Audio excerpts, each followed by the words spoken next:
Hai, ketemu lagi dengan kami. Ya, kali ini kita akan sharing cerita tentang Sri Lanka, perjalanan keluarga kami ke Sri Lanka 2018, ya. Nah, Sri Lanka menurut saya cukup unik ya.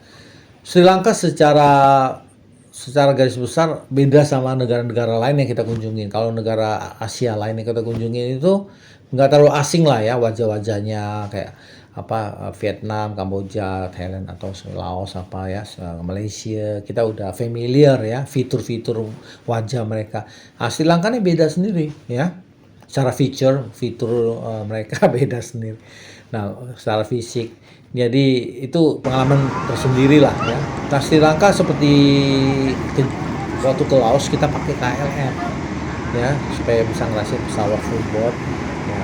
Ya seperti biasa nyampe KL harus bermalam di KL, tapi kali ini saya nggak mau di lantai. Jadi saya milihlah kita di mana tuh, di Texas ya. Iya. Di Texas. Saya prinsipnya saya nggak mau ngulang di lantai lagi. Tapi saya cek ada di food court, bisa tidur di McDonald dan sebagainya. Nah, tapi kita nggak ketemu McDonald, ada Texas, ya udah kita di Texas.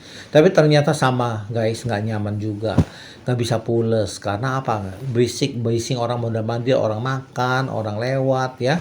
Jadi juga nggak nyaman juga ya. Tapi better lah daripada di lantai. Tapi tetap saya nggak bisa pules ya. Kita untung ada sofa panjang ya, kalau nggak, jadi anak-anak bisa tidur juga di sofa panjang. Tapi saya duduk ya, saya tidurnya duduk, nggak bisa pules jujur ya. Tapi itulah cara kami menekan budget supaya tidak mahal, ngurangin uang akomodasi di bandara. Nah, untuk penerbangan ke Sri Lanka agak rumit. Kita dari Jakarta harus ke KL dulu atau Bangkok dan sebagainya ya. KL yang paling gampang. Dari KL baru kita terbang ke Colombo ya. Jadi kita kan pertama ke Anuradhapura. Nah, itu repot sekali. Jadi bandaranya kan di sini, Negombo. Kita harus ke Colombo dulu. Sampai Colombo naik kereta api lagi, naik lagi ke Anuradhapura 5-6 jam. Jadi agak ribet. Jadi dari bandara nggak bisa langsung ke Anuradhapura. Agak susah. Tapi untungnya saya cukup senang di Sri Lanka kita bisa pakai bus ya. Jadi dari bandara kita bisa irit naik bus ke Colombo. Itu cukup membantu irit ya. Jadi kita ketemu bus ya. Saya beli makanan ya, seperti apa itu risol ya. Ya itu enak sekali. Enak sekali.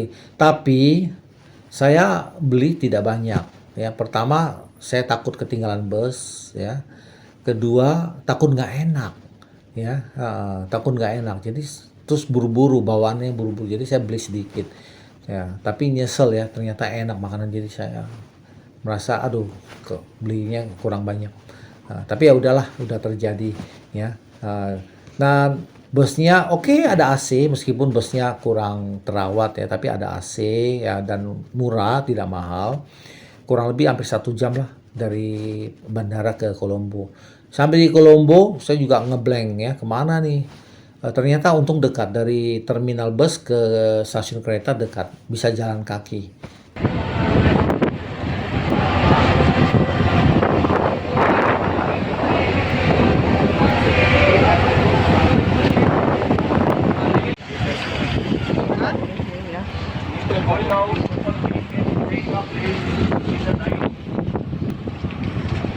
Ya, jalan kaki sampai sana, sampai stasiun kereta kita mesen tiket, nggak ada kelas 1, yang ada cuma kelas ekonomi ya. Jadi ya udah beli ekonomi ya, itu delay setengah 2 berangkatnya, jadi 2.45 hampir ya, delay cukup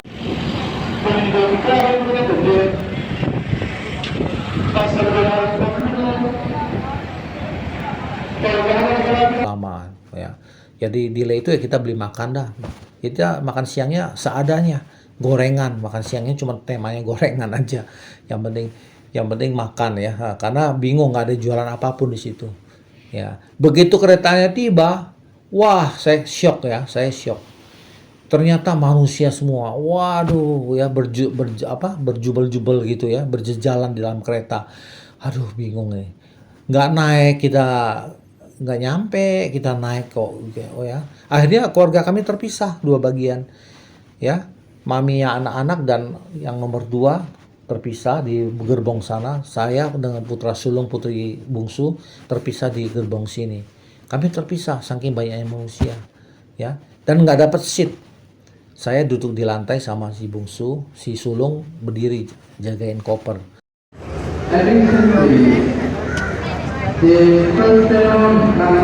Kita nggak dapat tempat duduk, kita duduk di pintu, barang-barang kita numpuk di sini, Kenny berdiri sementara tunggu stasiun berikutnya, nanti kita baru tempat duduk, ada yang turun.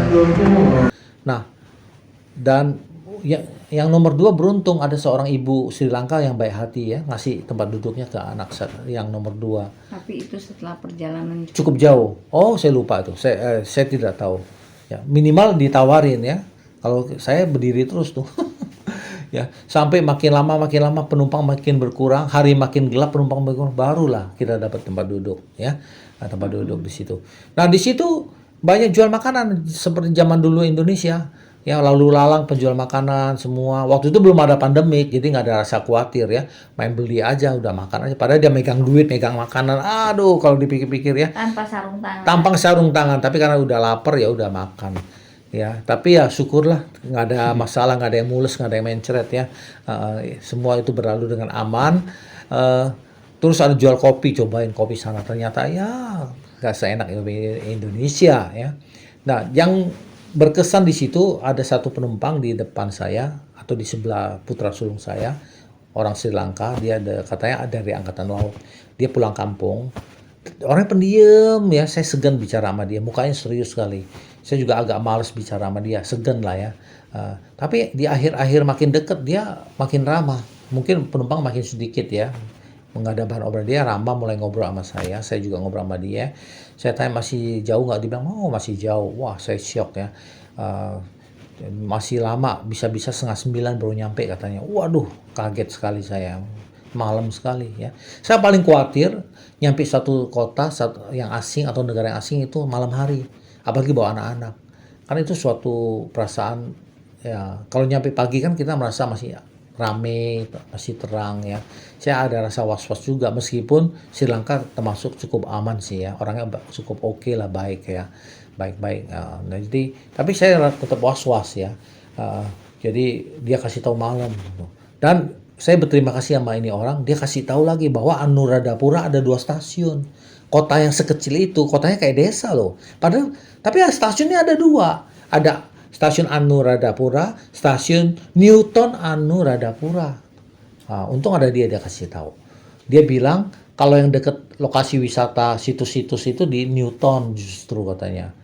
Oh, untung ada dia kasih tahu. Makanya kita begitu sampai Newton, dia bilang, ini Newton udah nyampe. Dia kasih tahu udah mau nyampe ya. Untung ada, karena satu-satunya penumpang di sekitar kita waktu itu kan udah makin dekat. Dia bilang ini udah mau deket Newton. Seperti kita ditolong sama yang maha kuasa dah. Kita mau deket tujuan, itu orang masih ada satu orang lokal di depan kita ya. Jadi memberitahu, ini mau deket Newton. Oh iya, Newton ya. Wah, langsung bergegas, begitu nyampe kita turun. Karena bagasi kita banyak, saya agak khawatir. Karena banyak pengalaman kita yang kurang menyenangkan. Seperti yang nomor 2 terpisah di kereta di Kuala Lumpur sama kita kan. Karena keretanya tutup terlalu cepat. Saya juga khawatir. Jadi turun bagasinya buru-buru tuh ya. Wah, takut nanti kereta jalan ya. Karena dia ada 2 stasiun ya. Bergerak cepat. Ya, tapi untung masih keburu lah ya, turun di Newton. Jadi untung ada orang itu ya, ada Kuijin. Nah, dari Newton udah gampang sekali. Di sana supir tuk-tuknya ramah dan baik-baik, nggak cheating ya. Jadi kita pakai 2 tuk-tuk. Dan tuk-tuk sana bagus ya, ada lampu apa bersih, rapi, saya lihat cukup terkesan sekali. Nah, begitu sampai Sri Lanka, saya mesen Sri Lanka, istri saya kaget. Karena tulisannya Sri Lanka restoran, nggak ada tulis hotel ya. Istri saya bilang, Pak ini bener nggak ini restoran loh Pak, bukan hotel, kata Mama. Oh, restoran. Bukannya hotel Pak. Salah apa? kasih duit ya. Oke.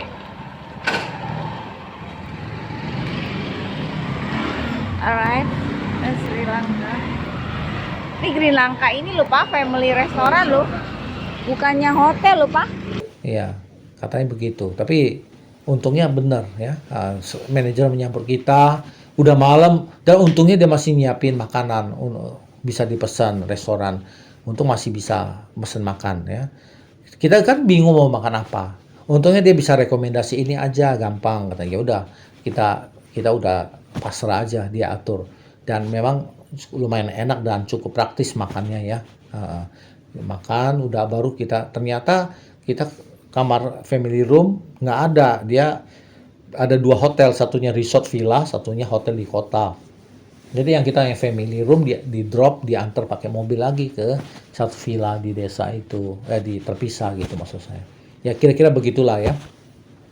Nah besoknya kita dijemput lagi makan pagi. Nah di situ, nah ini ada kerjasama antara Booking.com sama hotel ini, mungkin ada miskomunikasi. Jadi hotel ini dia menyatakan bahwa dia nggak ada breakfast, tapi di Booking.com datanya masih termasuk breakfast include. Jadi ini ada satu miskomunikasi, mungkin dia lupa info ke Booking.com untuk menghapus breakfast. Atau Booking.com lupa menghapus breakfast, saya nggak tahu ya. Mungkin menurut saya sih mungkin dari hotel ini. Ya, ketika saya konfrontasi, saya bilang ini ada breakfast loh, ini bukti print outnya. Dia lihat, dia kaget. Ya, dia kaget, mukanya kaget gitu. Ya udah, akhirnya terpaksa dia kasih kita breakfast ya dengan ala kadarnya. Besok namanya kiribat. Itu sangat berkesan sekali kiribat ya. Ternyata cuma nasi santan dikasih cabe. Saya bingung makannya. Dan madu. Iya, karena saya bingung, akhirnya baru dikasih madu. Ketolong ada madu, masih enak dikit. Ya, kayak nasi santan lah. Ya, dengan madu masih lumayan lah. Tapi kalau dengan cabai saya bingung makannya.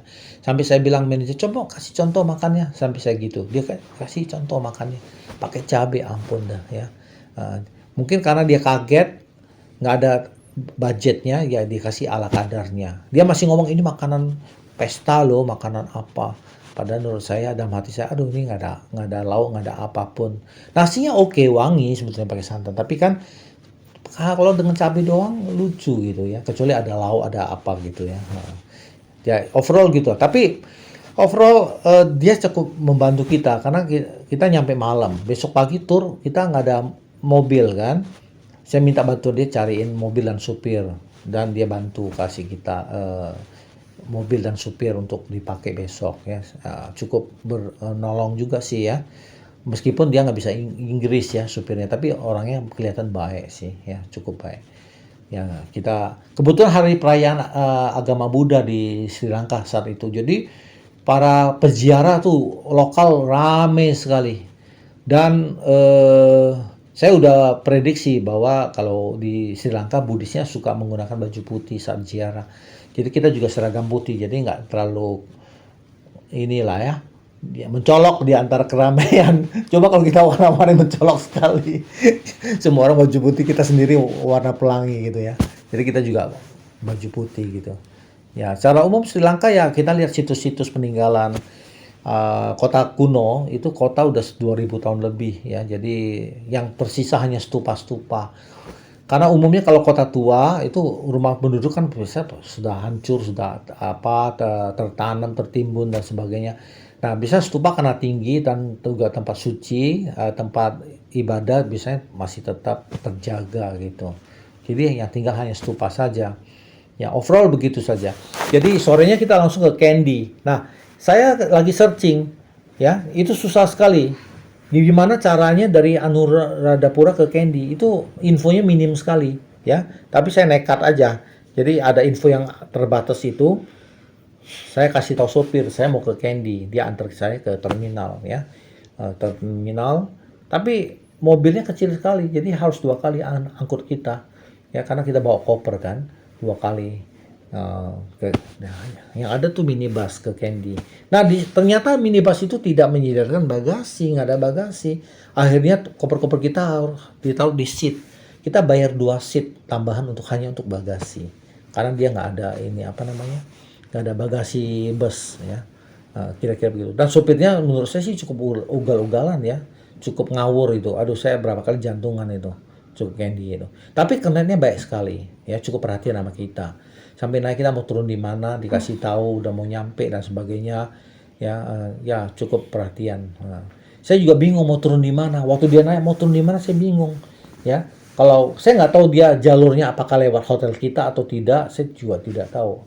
Akhirnya saya putuskan udah turun di stasiun kereta Candy. Ya, kenapa? Saya bisa beli tiket ke Muara Elia, beli tiket dulu karena nggak terlalu mendadak kan. Saya beli tiket dulu biar aman. Ya, nyampe stasiun Candy, turun saya langsung beli tiket tuh. Nah, waktu turun ada satu supir si gendut itu yang kita pakai ya. Ada satu supir gendut nawarin, mau kemana? Katanya. Saya bilang mau beli tiket. Oh, udah nggak ada kereta malam begini.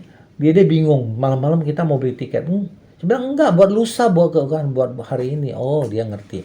Ditungguin kita tuh, ditawarin. Akhirnya kita deal sama dia, di drop hotel, mau tur nggak besok? Berapa duit? No, akhirnya deal 3.500 ya kalau nggak salah rupiah. Oh deal, kalau oke deal, berarti hari ini drop hotel gratis. Wah pinter dia bisnisnya.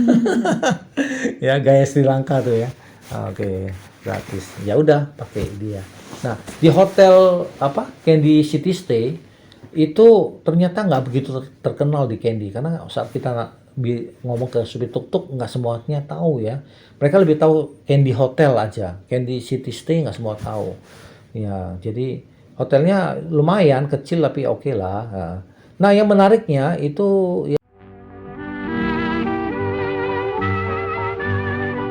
yang orang foundation tuh mirip gubernur. Salah satu gubernur di Indonesia gitu ya yang inisial A gitu. Oke. Anyway, hotelnya breakfastnya enak ya, saya suka. Kasih mangga Sri Lanka, aduh. Tapi sayangnya mangganya cuma 1 hari, besoknya nggak ada lagi mangganya ya. Enak sekali, keluarga kami sangat menikmati mangga Sri Lanka. Hotelnya oke ya, bersih, AC-nya oke juga. Overall oke lah hotelnya. Cuman lokasi ya, sepertinya lokasinya nggak terlalu di pusat kota ya. Nyari makan malam karena udah nyampe, nyari makan malam juga agak bingung di sana ya, sampai salah jalan, gelap lagi, nggak lampu jalan nggak ada. Ya gitulah ya kondisinya ya Candy. Arah terpaksa balik Belum lagi. tahu ya, belum tahu arah. Belum tahu ya. Nah besoknya pakai si gendut ini dibawa kita tour di Candy. Tapi ini si gendut juga dia lebih money oriented ya. Dia berusaha antar kita ke tempat-tempat commission shop ya. Jadi yang sifatnya dia dapat komisi kayak pabrik teh, herb garden, spice garden itu. Akhirnya ketiga kali dia mau antar lagi tempat yang sifatnya komisi, tempat diamond atau apa gitu. Saya langsung protes. Enggak, saya mau tour, saya bilang. Ya, kali ini saya mau ke itu Botanic Garden, saya bilang gitu. Akhirnya dia terpaksa ya antar kita ya. Masa dari tadi kok ke kunjungan begitu terus yang sifatnya harus belanja, dalam hati saya. Yang ketiga ini nyampe udah jam 11, bayangin, kedua tempat yang tempat commission. Nyampe Botanic Garden jam 11. Akhirnya selesai 1:30. Oh, cukup lama kita di dalam, cukup enjoy. Nah, supirnya juga bingung kok lama sekali. Sebenarnya anak-anak enjoy di dalam, segituin aja. Mungkin dia udah makan duluan ya, makan siang sendiri. Biasanya kalau makan bareng kita kan, tapi kalau siang mungkin dia makan duluan. Karena saat makan siang dia nggak makan nasi, cuma minum jus kan, mungkin udah makan. Iya. Habis kita kesiangan Botanic Garden ya. Botanic Garden nggak bisa cepat.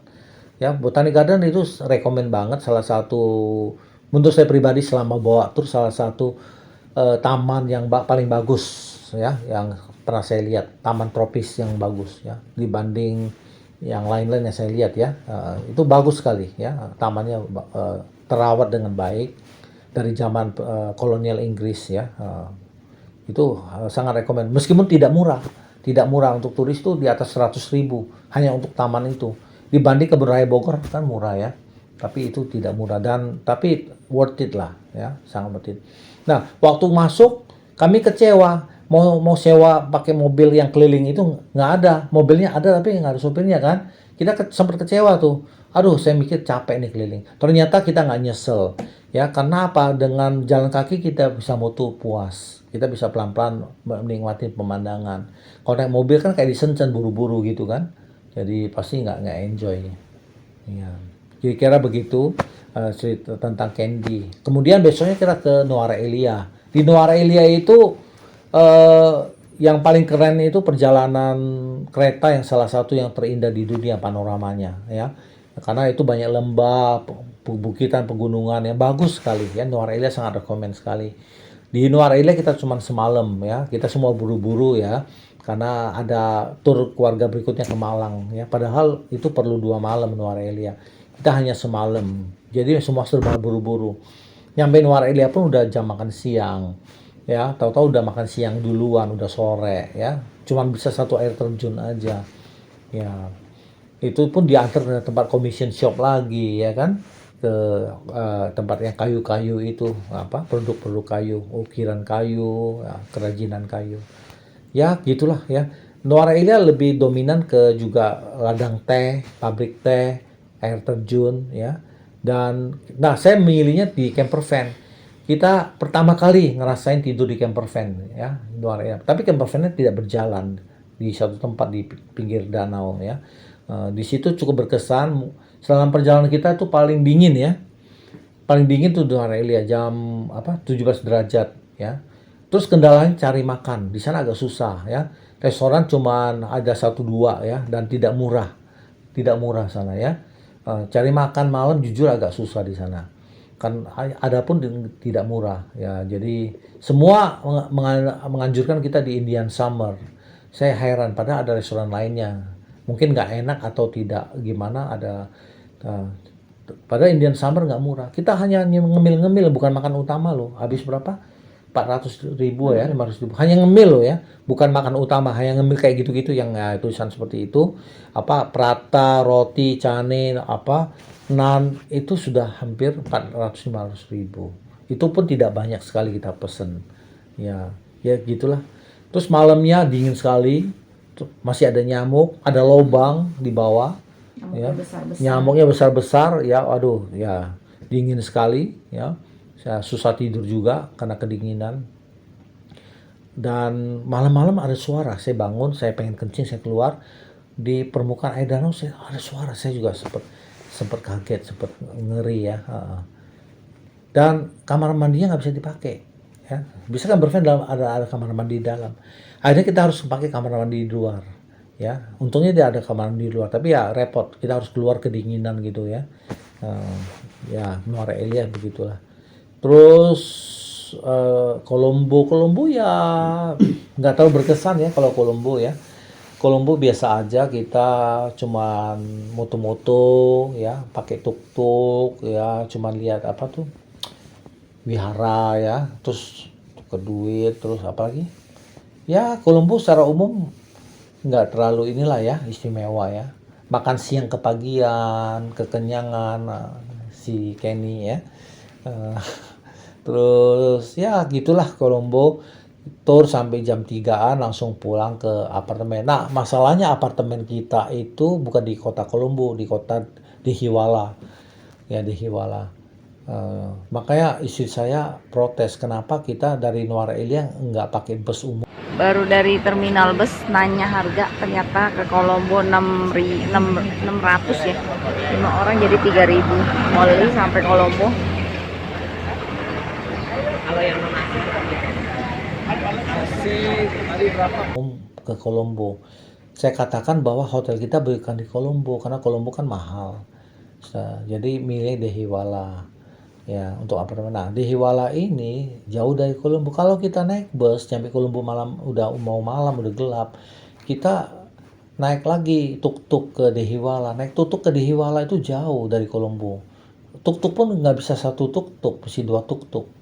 Ya kalau udah malam-malam gitu satu keluarga 2 tuk-tuk jarak jauh begitu, waduh saya agak was-was ya. Jadi memang mahal, nggak murah sewa mobil, tapi ya demi keamanan ya kita pakai itu ya.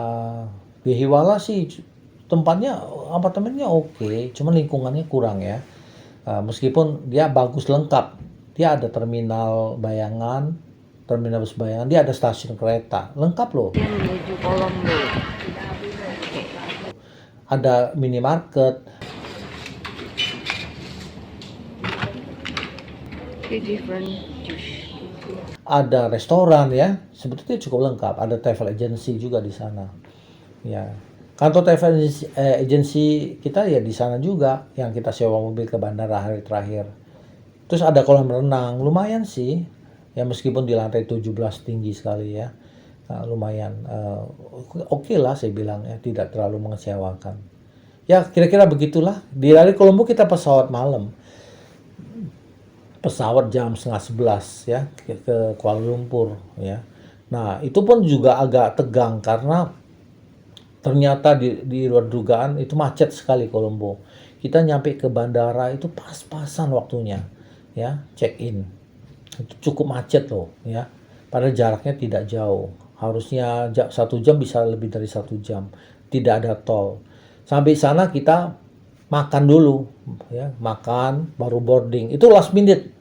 Nah, satu hal saya agak shock di Kolombo, dia tidak ada announcement tentang misalnya lagi boarding, pesawat ini udah boarding, silakan ke boarding gate, nggak ada. Jadi kita masih nyantai aja makan, ya. Terus last minute baru ke boarding gate. Begitu nyampe boarding gate kita kayaknya penumpang terakhir yang boarding. Wah, saya agak shock juga ya. Wah. Jadi itu untung masih keburu naik pesawat kan, dia nggak ada announcement kalau udah boarding time. Ya kira-kira begitu aja tentang Sri Lanka. Mungkin ada yang mau nambahkan ya garis besarnya. Ada? Nggak ada? Iya. Oke, gitu aja ya Sri Lanka garis besarnya. Cukup rekomen, cukup menarik, menyajikan sesuatu yang berbeda kalau mau ke Sri Lanka. Di sana transportasi murah habis, murah asli murah, tapi makan nggak murah. Tempat wisata maksud saya, karena kita selalu di tempat wisata ya, jam-jam makan kita, jadi kita biar efisien kita langsung makan di tempat wisata dan tidak murah. Kalau makan di luar itu mungkin murah, tapi kita tidak punya kesempatan dan mungkin juga tidak berani ya, juga takut faktor bahasa, faktor higienis ya. Jadi makan tidak murah, jadi harap diperhatikan ya. Tapi kalau transport murah ya, transport oke. Kecuali sewa mobil pun tidak murah ya. Kira-kira begitu saja cerita Sri Lanka ya. Sampai jumpa untuk yang berikutnya. Bye ya, terima kasih.